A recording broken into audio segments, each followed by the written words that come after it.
Hey guys, welcome back. In today's video, I'm going to be showing you guys how to run a regression and returning the interest rate sensitivity for any stocks that you choose. These are the packages we're going to require in the script. And for the script, I'm going to be using the Q's constituents. So I have listed all the stocks inside of the Q's, but you can list and replace any stocks that you want in this section. Now, the first step here is to get the interest rate. And for this backtest, I'm going to be using the Fed funds effective rate, since we can get daily values from this symbol, but you can go to the Fed website and replace it with any other rate that you want. Just make sure that your stock data and your rate data have the same periodicity. For example, if the rates return in a monthly basis, then you would need to change your stock data to match that as well. Once that's established, we need to build a function where we pass in the stock symbol, the rates XCS object, and also the from and to dates to run our regression. And what this function will do is it'll get daily data from Yahoo Finance. It'll calculate the returns on the adjusted close. We're going to reformat the column name by dropping the dot adjusted. We're going to merge our daily returns with our rates data. Once the data is merged, we're going to subset that XCS according to the from and to dates that we pass in. Next, we're going to make sure that all of our dates are actual trading dates according to the NYSE. We will then run our regression and pass in the rates as an independent value and save it into this variable called res. Lastly, we will return a data frame that includes our symbol, the beta or rate sensitivity, our y-intercept, the p-values for both the beta and the y-intercept, and also our r-squared. So we're going to use this function and apply it to all of our stocks that we have assigned. And I split this into two chunks. So this first one, we'll take a look at a period of time when rates were decreasing, and we're going to get the rate sensitivities. So for the period, I'm using all of 2029 through the end of March of 2020. And if we take a look at the chart of our rates, we see that effectively we went from 2.5 to basically 0. So we're going to calculate the rate sensitivities during this period of time, and we're going to save that into rates down. So again, we're passing in all of our stocks and using the function that we just built. Once we calculate all of our stats for all of our stocks, we're going to combine all of the results. So we're going to take a look at rates down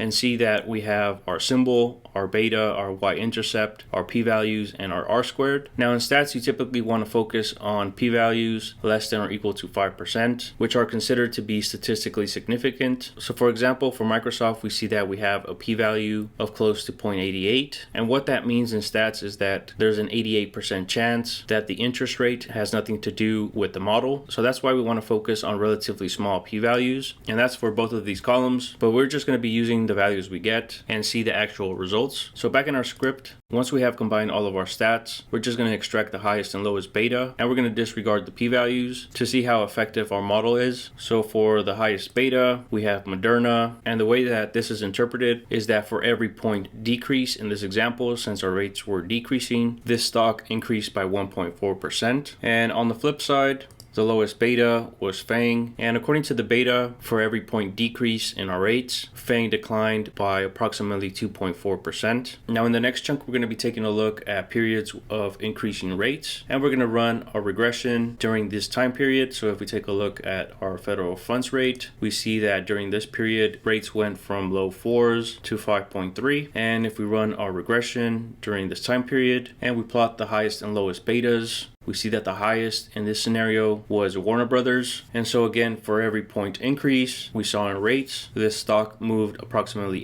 8% in the same direction. And on the flip side, we have Siri having the lowest beta. So again, for every point increase we saw in rates, this stock declined by approximately 8.5%. So again, our betas are not bulletproof. That's why I recommend taking a look at the p-values and making sure that the stocks that we focus on are statistically significant. So in this final block of our R code, we're going to be taking a look at our results to estimate moves. So in this section, you could just assign a symbol. It's going to subset our results for our regression for the stock that you pass in for both interest rate environments. And in line 107 and 108, you would need to insert the hypothetical increase in rates or decrease and print the results. So if we take a look at the output here, the hypothetical one-day move for FANG, if the rates decrease by 75 basis points, is negative 0.79%, which makes sense with our chart chart, as we saw FANG actually decreased when they were cutting rates. And if the rates increase by 25 basis points, we can expect FANG to decrease by approximately 0.06%. Essentially, you can view the expected moves in this block after you calculate all the stats for the tickers you're using. I wouldn't solely rely on the regression for a single period of increasing and decreasing rates. What I would do is calculate the regression of multiple periods of increasing or decreasing rates and then compare the betas for each. But essentially, this is how you would set it up to get the rate sensitivities. And with that, guys, this concludes the video. I hope this was useful information. I will leave a link down in the description area to my Patreon where you can find the script. Please consider subscribing to the channel if you haven't done so already. Thank you so much for watching, and I'll see you guys in the next video.